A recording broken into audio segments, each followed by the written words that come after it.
Hello, this is Matthew Gonzales, and this is my present compare and contrast presentation for the music and film class. So without further ado, let's begin.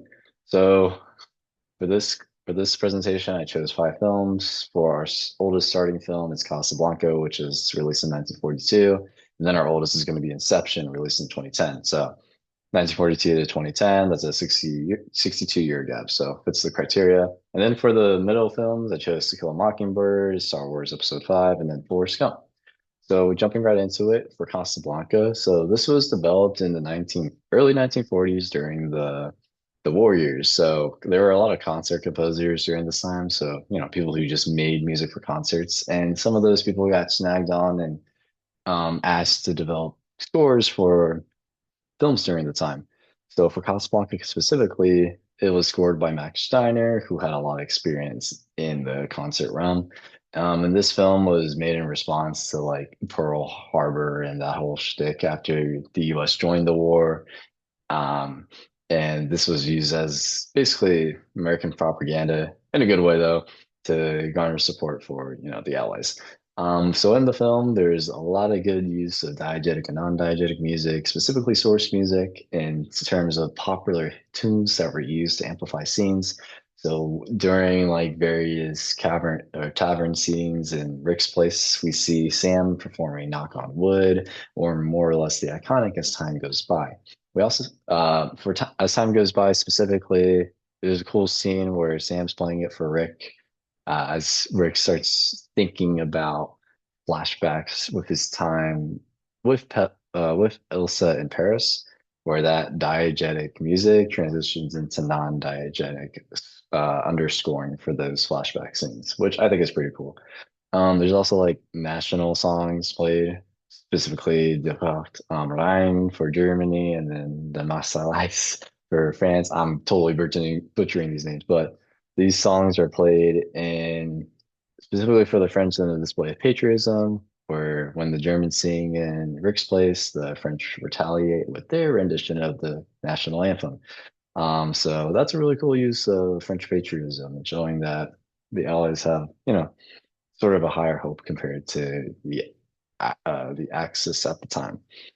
So yeah, a lot of great source music and underscoring used in this film, whether it be popular tunes or popular political tunes for the scoring, or native or orchestral tunes for underscoring.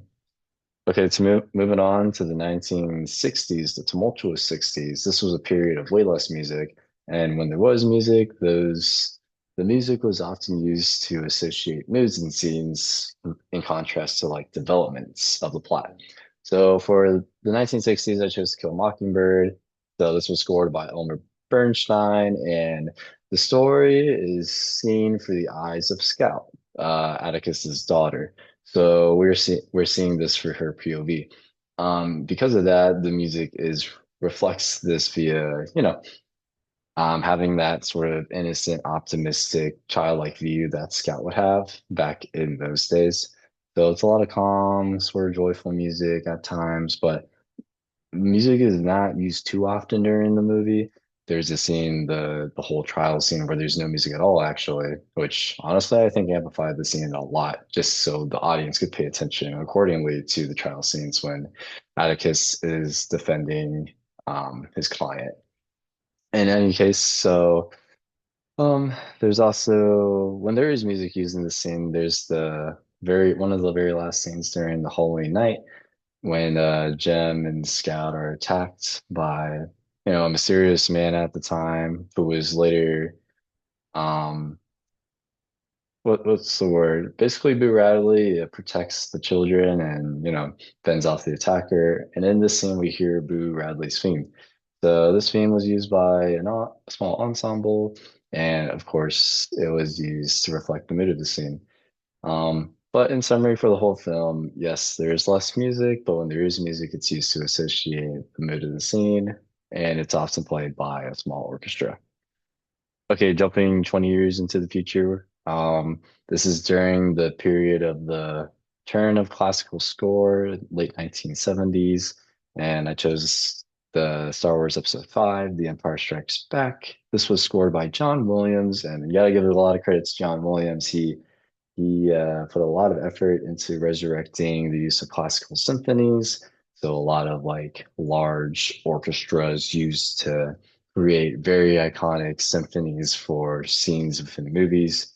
The whole film is filled with scoring, wall-to-wall music per se, and consists of endless leitmotifs to elevate characters and iconic scenes. So we hear themes for all the major characters in the film: Darth Vader, Leia, Skywalker, all that jazz. But the cool thing is these themes are basically like they were developed in the first film as like a foundation. Okay, here's how it sounds normally, and then it's used throughout this film in different ways. So there's a lot of transformative themes used to shift the moods of the scene. As an example, there's the scene where Han's about to get frozen into carbonite.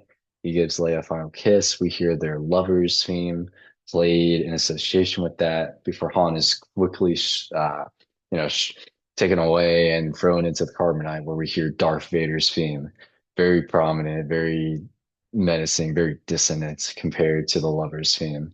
And that theme is actually played twice, just to show the emphasis that the Empire has basically won over our heroes temporarily. So that's a cool use. Another use that I didn't put on the slide is during a scene in Dagobah when Luke Skywalker is in that dark cave. He fights what he thinks is Darth Vader, but upon slashing his helmet, it reveals Luke Skywalker's face under that helmet. And in that scene, we hear Luke Skywalker's theme, but the theme isn't played entirely. There's like a missing resonating note, leaving a dissonant chord that strings on for the audience to hear, leaving a very bad taste in all of our ears. So it's a cool use of transformative themes by Williams in the score. And in the giant wormhole scene, we go from basically no music when is investigating the outside of the ship, all the way to a large stinger, deep brass as they're trying to escape the giant worm. So a lot of great use of music changing throughout the movie. Um, that Williams performs masterfully. It's a lot of great different kinds of music that elevate the iconic scenes. So jumping on from the 1980s, we're going into the turn of the millennium. So 1990s, basically. So Cold War tensions basically done. Directors are like, okay, let's look at history. Let's look at American life to develop some movies, give the people hope. And in here comes Forrest Gump. So this was scored by Alan Silvestri, and he does a great job of using diegetic tunes popular at the time or throughout the history leading up to that time, a lot of symphonic or underscoring throughout the film.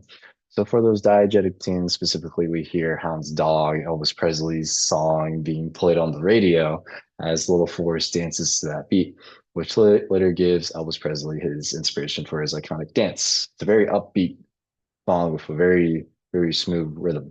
So great use of that song.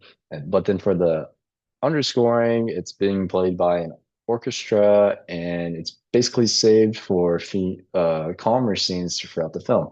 The iconic feather theme is played twice in the film, the start and finish.